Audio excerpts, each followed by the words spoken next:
guys, it's Abby and today I am doing my October book haul.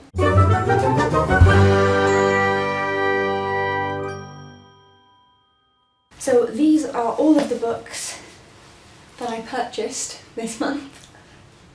Oops.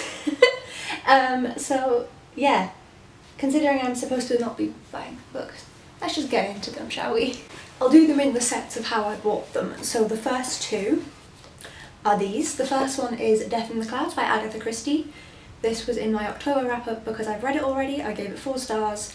I enjoy every single thing written by Agatha Christie I can get my mitts on, and I'm hoping that with rereads they'll be 5 stars. And then there is a nice happy sticker over the title, but this is 5 Go Gluten Free. It is a parody of Enid Blyton and it's written by Bruno Vincent. I just really like these parodies. I read a lot of Famous 5 and Mallory Towers and Twins at St Clair's when I was a kid, so I just like the kind of comedy aspect and the silliness of these. They're fun. I'm discovering I need to remove price tags, but then I got The Handmaid's Tale by Margaret Atwood. I've not read this yet and I really should. So when I saw it in the charity shop I just had to pick it up.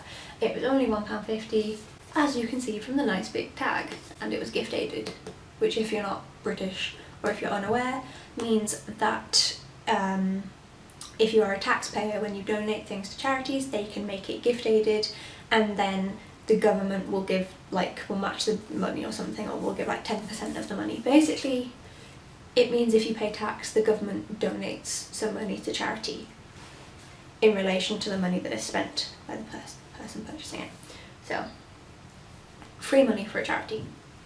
I can't gift aid things that I donate because as I am a student I do not earn enough to go over the threshold to pay taxes, but my parents can, so they donate things in my stead so that they get more money.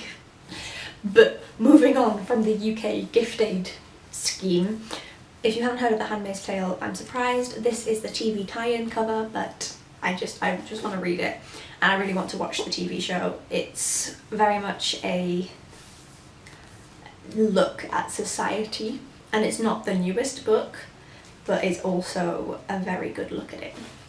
When was this originally published? 1985, I think. So yes, definitely one to put on a TBR. Our main character, Offred, I think is how you would pronounce it, is literally there just to breed. There's like a higher class of people, as per, and the lower class women, the only function that they have is to be there to breed, so that the higher class women don't have to go through pregnancy and birth, is what I can tell. So if you've never heard of it before, I'm surprised, but I also do recommend. Next up is The Secret Barrister. This doesn't have an author, it's anonymous, for reasons which will become clear, and the price tag is still on there, so it's £2. Also from the British Heart Foundation. Are you spotting a theme? I go there a lot. I like buying my books from there. This is a non-fiction book, one I'm really looking forward to getting to in Non-Fiction November. I really hope I get to it. And it's all about UK law and UK law practices, how the guilty aren't always given the justice that they deserve, and that the victims aren't always best served by the justice system, and kind of the flaws and corruption within it. Ergo, the author not putting their name on, because that would probably not be good for their reputation within the law industry. So, but this should be a really, really good look, and I'm hoping that I like the writing style, because if I do I should speed through it. So this should be really good. Then I have a book that I got from Waterstones. Shock horror, I know, but my lovely, amazing, adorable flatmate gave me a £10 voucher for Waterstones for my birthday because she's such a sweetheart, and Illuminae is £10 British. So I had to get it. I have still not read it. I've read like 10 pages of it. Is that 10? It's 19. I've read 19 pages of it, as in like the sample of an ebook, just to see if it was something I was going to enjoy. And I was into it, so I was like, yes, this is what I want to spend my money on. I just love the uniqueness of the pages. If I just do a quick flick through, there's different layouts. I mean, it uses a lot of black ink. I feel sorry for the printer. But so yeah, it's something really, really different. And because it's £10 and brand new. I never would have gotten it for myself otherwise. I've never seen it in a charity shop ever, so I'm very, very, very grateful, and I'm really looking forward to getting to this. I won't read it in November, most likely, because of the non-fiction November readathon, but I'm so happy I finally have it. Sorry if the camera angle changed there, I don't know what's happening. Now for the final 3 books that I got all together on the 31st of October. So the first one is Reasons to Stay Alive by Matt Haig. I'm hitting the door. Yay. Reasons to Stay Alive by Matt Haig. This is a memoir about his time tackling depression, etc. I've read, not many, 40 pages, and so far it's been mainly depression. So I don't know what else there will be yet. But just, you know, mental illness. And I am interested to see how I feel about this, because lots of people rave about it, but I'm also cautious as I suffer from mental illness and this could be triggering. I honestly don't know if it will or not.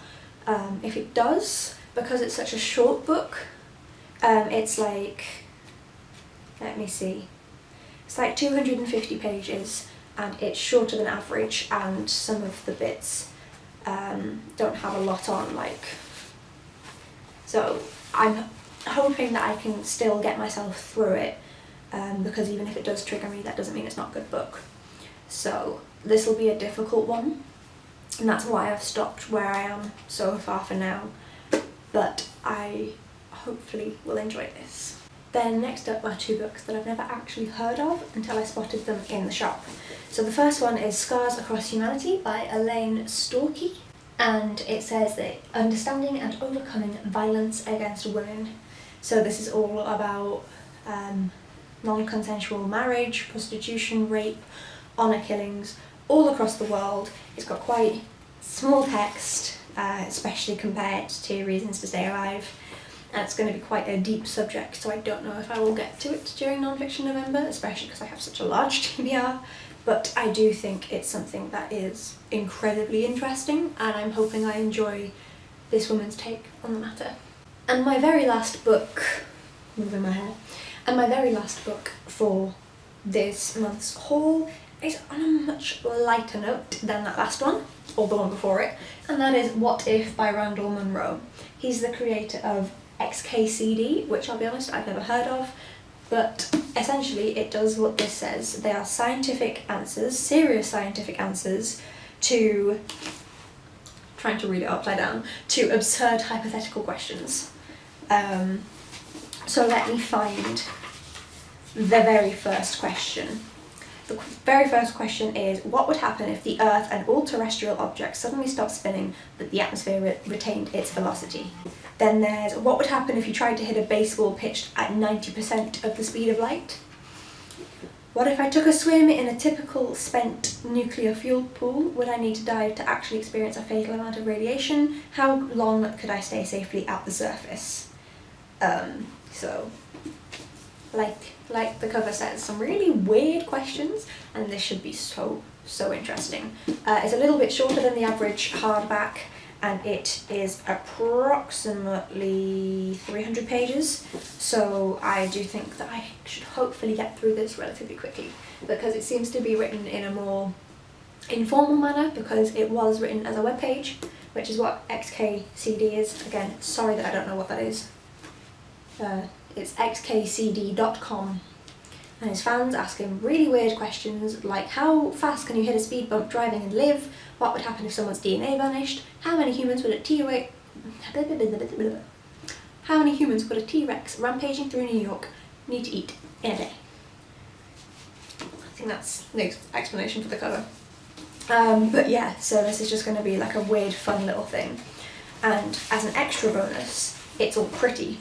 So this is a map of the world if a portal to Mars was opened in the Mariana Trench, so loads of the water drained through. So that's just the dust jacket. Then on the front of the dust jacket is the picture that was on the cover, but you can see more of it. And then on the back is a little cartoon there. And then the end pages look like it's like blueprints mixed with blackboard. like a blackboard and also like blueprints for a building. But yes, it's really pretty and there's also drawings inside. So yeah, I'm really looking forward to this one. It should be a really fun one. Ooh. Ooh. So yes, these are the 8 books that I got this month. I'm trying not to drop them because I am pathetic. But yeah, I'm really looking forward to some of them. Some of them are more just intriguing, but some of them I'm super excited to get to, so I'm looking forward to that. Look out for them in the next few months of wrap up. I came down to uni with 4 books and I now have like 20. So, bookworm problems. Oopsie daisies, maybe? But yes, that is that. I always leave my Instagram, my Goodreads, my Twitter and my blog linked down in the description below. I'm probably most active on Instagram, then Twitter. Goodreads obviously is just as I read, so that depends on my reading. But yeah, and then I put posts up on my book blog every 2 days. Just reviewing books or doing wrap-ups, hauls, things like that. So if you're interested, the links are always down in the description below. It's been a while since I filmed a video, so this has been really odd.